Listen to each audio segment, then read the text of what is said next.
फक्त भाषेचा विषय नाहीये, हा भाषेचा विषय आहे, इतिहासाचाही विषय आहे, करिक्युलमचाही विषय आहे. म्हणजे माझं म्हणणं आहे की SSC बोर्डाचं काय होणार, CBSE बोर्डचा माझा विरोध नाही, पण हे ऑप्शन्स दिले पाहिजेत. SSC बोर्डामध्ये मी पुन्हा तेच रिपीट करते, पुन्हा तेच सांगते की SSC बोर्डाचा असरचा रिपोर्ट गाववाडी वस्तीचा फार काय सगळ्या देशात उत्तम आहे का, तशी परिस्थिती नाही. तेव्हा ज्या शिक्षकांना अजून मदतीने मुलांना 100% गणित, भाषा, इतिहास, सायन्स हे शिकवायचं आहे, ते शिकवतानाच SSC बोर्डाची अडचणी आहेत.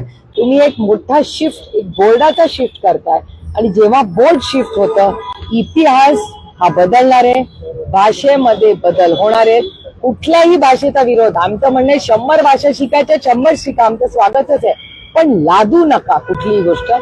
पालकांना ठरवू दे की आपल्या मुलांनी कुठली भाषा शिकावी. त्याच्यात पालकांना वाटत असेल 5 भाषा शिकवा, जरूर शिकवा, तुमची मुलं आहे, तुमचा अधिकार आहे. काही दिनानाथ मंगेशकर बातमी समोर आली आहे. डॉक्टर गैसास यांच्यावरती अलंकार पोलीस स्टेशनमध्ये गुन्हा दाखल करण्यात आलेला आहे. सध्या प्रक्रिया सुरू आहे सांगितलं जाते, परंतु गुन्हा दाखल जवळपास झालेला आहे. पुणे पोलिसांनी एक पाऊल पुढे टाकलेलं पाहायला मिळतं. मी त्याचं मनापासून स्वागत करते, कारण ज्या पद्धतीने सरकार काहीच करत नव्हतं, तेव्हा माझे सहकारी प्रशांत दादा जगताप यांनी कोर्टात जायचा निर्णय घेतलेला आहे.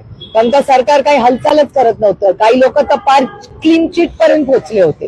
हे अतिशय दुर्दैवी, एका महाराष्ट्राच्या लेकीची हत्या झालेली आहे, आणि या हत्येला इतका हलक्याने आपण घ्यावं. अहो, ती कुणाची तरी लेक आहे, ती कुणाची तरी बहीण आहे, कुणाची तरी सून आहे, नणंद आहे, वहिनी आहे, असं नाही हो चालत. माणुसकी राहिलीये का नाही या समाजामध्ये आणि या सरकारमध्ये? लाडकी बहीण योजनेत 21 रुपये मिळणार की नाही हा एक प्रश्न आहे. अजूनपर्यंत ते मिळत नाही. लाडकी बहीण फक्त मतासाठी होती का, असा प्रश्न एक उपस्थित केला जातो. आता याचं उत्तर सकाळी या सरकारमधल्या एका वरिष्ठ मंत्र्यांनी दिलेलं आहे, त्याच्यामुळे त्याच्यावर वेगळं मला काही बोलायची गरज वाटत नाही. ठाकरेंबद्दलचा मुद्दा फक्त आहे.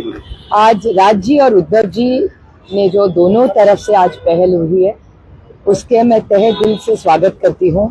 और आज सिर्फ एक कमी रहेगी, आज बाला साहब और हमारी ताई जी दोनों अगर होते, मीना ताई और बाला साहब आज होते, तो उन दोनों को बहुत अच्छा लगता.